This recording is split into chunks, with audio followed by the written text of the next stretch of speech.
दोस्तों नमस्कार। आप देख रहे हैं खबर बिहार 24। मैं विवेका।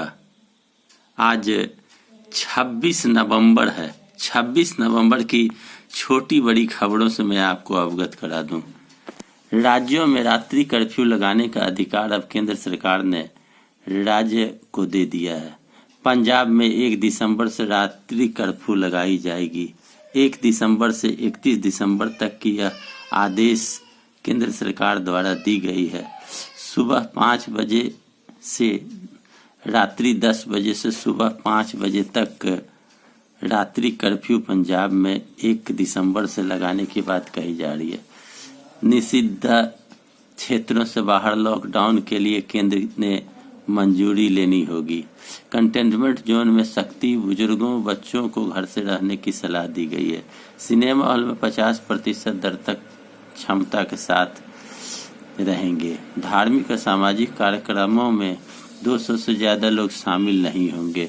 यह केंद्र सरकार ने राज्य सरकार को निर्देश देकर कहा।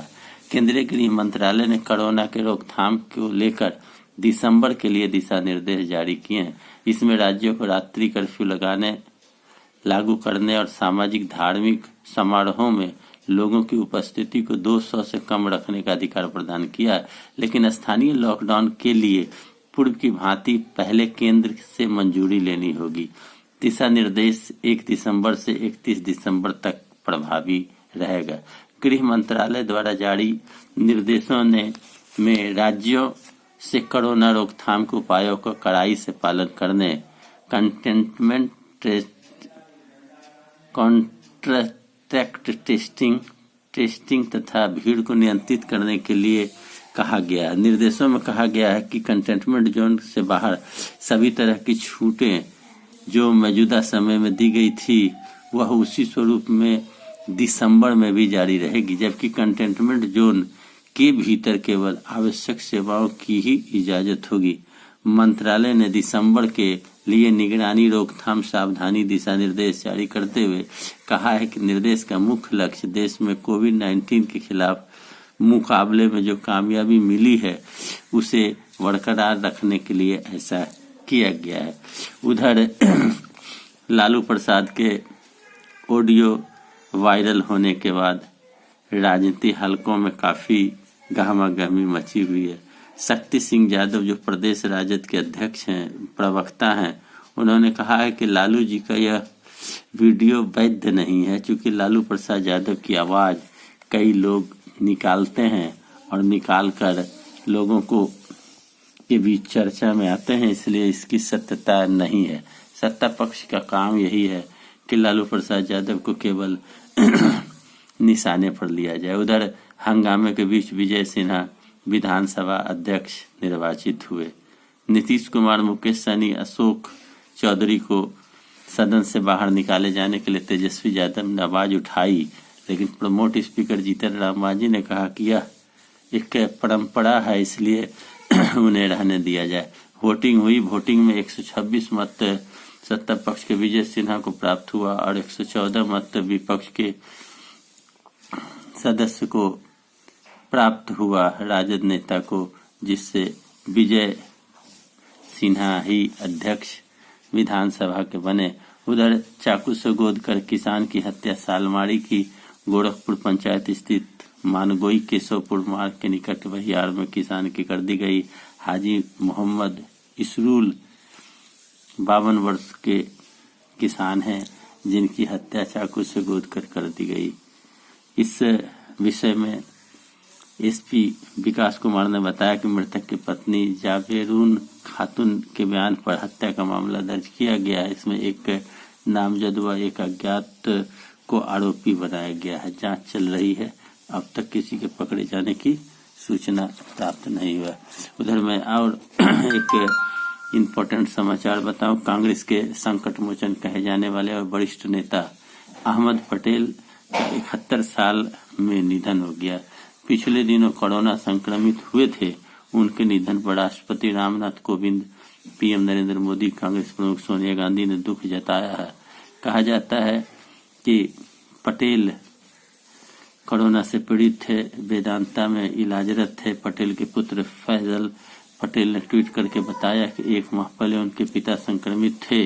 वह गुरुग्राम के मेदांता अस्पताल में भर्ती थे। इलाज के दौरान उनकी अंगों काम करना अंग बंद कर दिया और उनकी मृत्यु हो गई। कहा जाता है कि यह सोनिया गांधी के राजनीतिक सलाहकार थे। 5 बार राज्यसभा सदस्य बने। गुजरात के भरूच जिले स्थित पैतृक गांव पीरामन में गुरुवार सुबह 9 बजे सुपुर्द खाक किया जाएगा।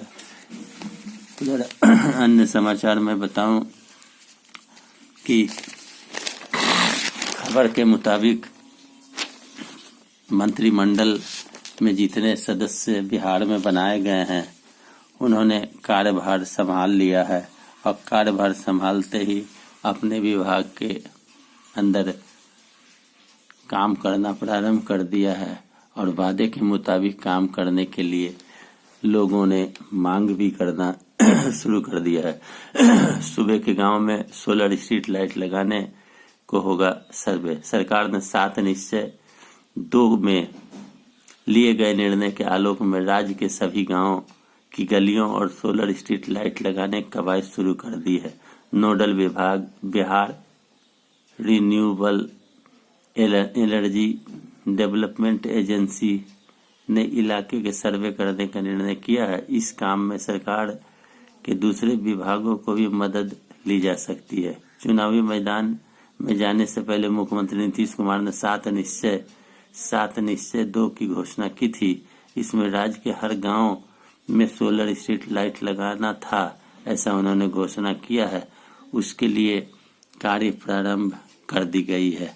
साथ ही साथ मैं बताऊं आपको कि बेतिया पुलिस के कारनामे इन दिनों काफी चर्चा में है। बेतिया पुलिस ने एक शख्स जो निर्दोष थे उन्हें बलात्कार के मामले में जेल भेजने का काम किया। बेतिया की रहने वाली एक महिला द्वारा सीजीएम कोर्ट में दिए गए परिवाद पत्र के आधार पर बेतिया पुलिस ने अपने अधिकार के गलत इस्तेमाल करते हुए नामजद पुणे निवासी जरार एजाज शेरखन को गिरफ्तार किया था। पुलिस की इस कार्रवाई के चलते जरार को 26 मार्च से 17 जुलाई 2019 तक जेल में रहना पड़ा, जबकि घटना को असत्य पाते हुए पुलिस ने 1 अप्रैल 2019 को ही न्यायालय में अंतिम प्रतिवेदन समर्पित किया था। बावजूद अनुसंधानकर्ता पुलिस पदाधिकारी ने जरार की रिहाई की तत्परता नहीं दिखाई और उसे बेवजह कई माह तक जेल में रहना पड़ा।